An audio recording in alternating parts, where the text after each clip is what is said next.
हाँ friends, SICT education में outsourcing पर अभी एक न्यूज़ आई है जो आपके सामने है। इसी पर आज हम चर्चा करने वाले हैं। जैसे कि हम पिछली कई वीडियोज़ में हम बता चुके हैं कि आउटसोर्सिंग से संबंधित कई वीडियोज़ हमने बनाया और उसमें आउटसोर्सिंग के एक एक पहलू पर हमने बात। दोस्तों, जैसे कि आप जानते हैं, उत्तर प्रदेश सरकार के द्वारा जब यूपी में उत्तर प्रदेश में बीजेपी की पहली टर्म की सरकार बनी थी, तभी सरकार ने कहा था कि हम आउटसोर्सिंग एक नीति लाएंगे और उस आउटसोर्सिंग नीति के अनुसार ही लोगों को नियुक्त करेंगे और कोई भी शोषण नहीं होने पाएगा। दोस्तों, आपको बताना चाहेंगे, जैसे कि न्यूज़ में दिया हुआ है, जो उत्तर प्रदेश के मजदूर संगठन हैं, उन्होंने मुलाकात की माननीय मुख्यमंत्री योगी आदित्यनाथ जी से। उन्होंने ये कहा कि किसी भी आउटसोर्सिंग कर्मी के, चाहे वो स्वास्थ्य विभाग के हों, UPSRLM के हों, या किसी भी जितने भी कुल मिला के आउटसोर्सिंग के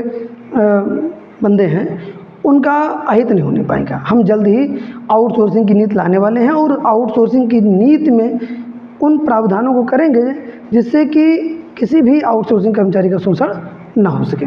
फिलहाल दोस्तों, मुलाकात के बाद उन्होंने आश्वासन दिया है।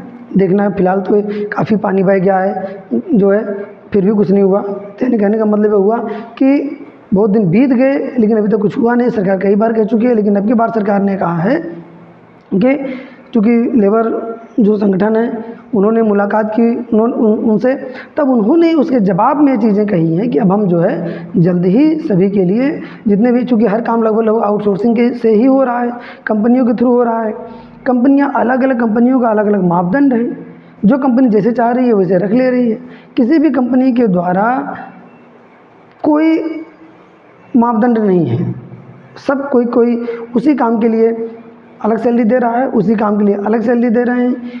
काम के घंटे जो अलग अलग हैं, तो वर्किंग कल्चर भी अलग अलग है। तो कहने का मतलब ये हो गया कि सभी चीज़ों के लिए अलग अलग प्रावधान रखे गए हैं। तो सरकार का ये कहना है कि अब हम एक ऐसी नीति बनाने जा रहे हैं जिस नीति के अनुसार कोई भी, अभी तक आउटसोर्सिंग कर्मचारियों का ये तर्क रहा है कि हमारा शोषण होता है, क्योंकि उसी काम को करने के लिए जो सरकारी कर्मचारी हैं वो उनसे 3 गुना ज़्यादा वेतन लेते हैं और उसी काम को करने के लिए वो कम वेतन पाते हैं।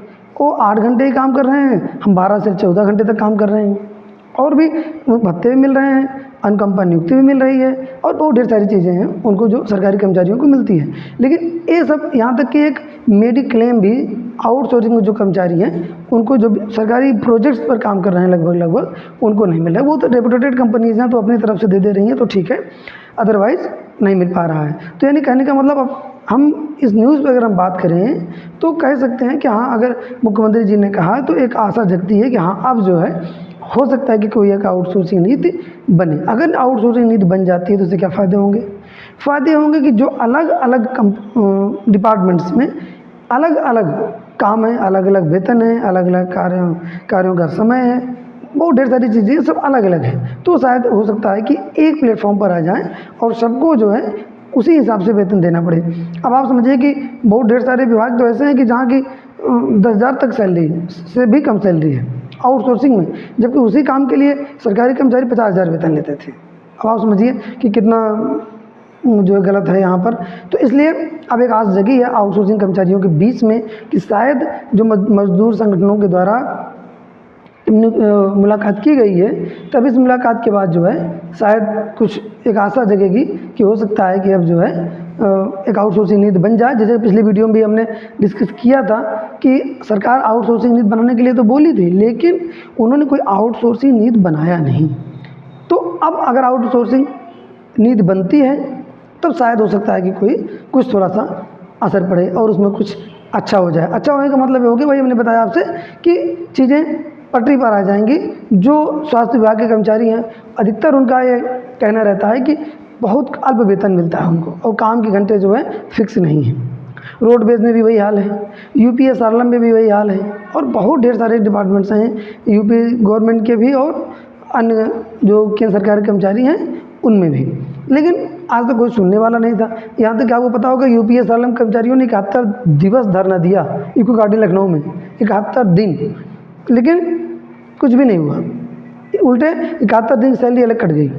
तब आप समझ सकते हैं कि अगर इस तरह से काम होगा तो कैसे होगा। उनकी मांग थी कि चूँकि वो 2018 से उसके पहले से काम कर रहे हैं, तो एक बार भी इंक्रीमेंट नहीं हुआ था उनका, इंक्रीमेंट नहीं हुआ। इस कारण से जो है इंतज़ार करते करते करते करते वो सब जब थक गए, तब उसके बाद फिर उन्होंने एक कदम उठाया कि भाई अब असहन नहीं है, कम कुछ तो बढ़ना चाहिए। अगर 25,000 पर वो लोग जॉब कर रहे थे तो 25,000 ही उनको मिल रहा है 10 साल से।